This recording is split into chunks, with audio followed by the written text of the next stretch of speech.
তো বাংলাদেশে যদি হিন্দুরা নির্যাতিত হয়, তো হিন্দুদের প্রতি যদি তাদের এতটা সহানুভূতি থাকে, তাহলে তো বর্ডার খুলে দেবে। বাংলাদেশে 1947 সাল থেকে বর্তমান পর্যন্ত ভারত সরকার বাংলাদেশের হিন্দুদের জন্য কিছুই করে। গতকালও বাংলাদেশ থেকে ইসকনের 48 জনের একটি টিম ভারতে যাচ্ছিল, তারা কিন্তু ওখান থেকে ফিরিয়ে দিয়েছে। এর আগে কিন্তু 5 তারিখের পরে সমস্ত উত্তরাঞ্চলের সমস্ত লোকদেরকে বলছে যে আপনারা বর্ডারে আসেন, বর্ডার খুলে দিচ্ছি, আপনারা সব ভারতে চলে আসেন।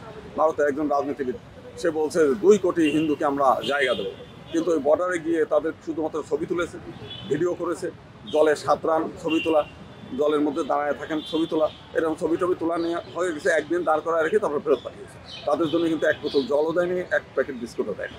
তার মানে তাদের লক্ষ্যটা হচ্ছে হিন্দু সমাজকে এই প্রোপাগান্ডাটাকে ব্যবহার করে তাদের সুবিধা নিতে। ওখানকার যারা টেলিভিশন চ্যানেল, ওরা বাংলাদেশের মাইনরিটিদের নির্যাতনের কথা বললে একটু ভিউ বাড়ে, অনেকে ইউটিউব যেগুলো আছে, মূলত হচ্ছে টোটালটাই একটা ব্যবসায়িক ধান্দা। বাংলাদেশে 1947 সাল থেকে বর্তমান পর্যন্ত এই ভারত সরকার বাংলাদেশের হিন্দুদের জন্য কিছুই করে। এবং আজকে দেখেন যে এই যে ভিসা বন্ধ করে দিয়েছে, তারা বলছে নির্যাতনের শিকার। পৃথিবীর বহু দেশে গেলে পরে রাজনৈতিক আশ্রয় দেয়। তো বাংলাদেশে যদি হিন্দুরা নির্যাতিত হয়, তাদের প্রতি যদি হিন্দুদের প্রতি যদি তাদের এতটা সহানুভূতি থাকে, তাহলে তো বর্ডার খুলে দেবে যে আসেন আপনারা নিরাপদ জায়গায় অন্তত বাঁচেন, প্রাণে বাঁচেন। তারা কিন্তু তা করেনি, টোটাল ভিসাটা বন্ধ করে দিচ্ছে। এবং হিন্দু মুসলিম সকলের জন্য এই করতে পারতো তারা একটা তীর্থ ভিসা চালু করে, যেমন আপনারা সব এসে যায়, হজ করতে যায়, তো ওইরকম একটা করতে পারতো, তীর্থ ভিসা চালু করে বলতে পারতো যে আপনারা আসেন, হিন্দু আসেন। কিন্তু মূল বিষয়টা কিন্তু তা না। ভারতকে 1947 সাল থেকে বর্তমান পর্যন্ত বহুবারই আমরা দেখেছি যে বাংলাদেশের হিন্দুদের নিয়ে, আচ্ছা অতীতের ঘটনা আমি যেটা বলি, 2008 সাল থেকে 2023 সাল পর্যন্ত হিন্দুদের পরে যে ধরনের গ্রামকে গ্রাম জ্বালিয়ে দেওয়ার ঘটনা, এবার 2005 সালে কিন্তু সেরকম ঘটনা, এই 5ই আগস্ট কিন্তু সেরকম ঘটনা ঘটেনি। তখন কিন্তু তারা এটা নিয়ে তোলপাড় করে, এখন করছে। কারণটা কি? মূল উদ্দেশ্যটাই হচ্ছে শেখ হাসিনাকে প্রত্যাবর্তন, এর বাইরে কিছুই না। এবং এইটাকে নিয়েই তারা মাইনরিটি ইস্যু করলে দেশ বিদেশ চর্চা হয় বেশি। ওই হাসনাত আবদুল্লার বাড়ি পুড়ে গেছে, সেখানে 3 জন মানুষ পুড়েছে, এটা নিয়ে কিন্তু বিশ্বে আলোচিত না। কিংবা গাজী দস্তগিরের কারখানা পুড়ে গেছে, সেখানে 150-র উপরে মানুষ, 150 না 200 মানুষ পুড়ে মারা গেছে, এটা নিয়ে কিন্তু বিশ্বে আলোচিত না। আমার বাড়িতে হামলা হয়েছে, এটা কিন্তু আলোচনার বিষয়। যে কারণে মাইনরিটিদের ঘাড়ে চেপে তারা এই কাজগুলো করছে এবং দীর্ঘদিন ধরে।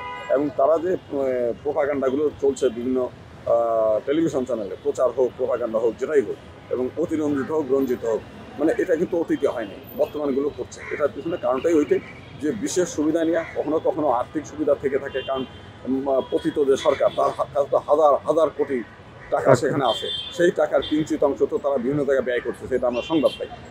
অবশ্যই এটা একটা বেদনাদায়ক। আপনি জানেন যে ভারতের আজকে যেটা প্রোপাগান্ডা হয়েছে ব্যাপকভাবে, এবং যারা করেছে তারা একটা পরাজিত শক্তি।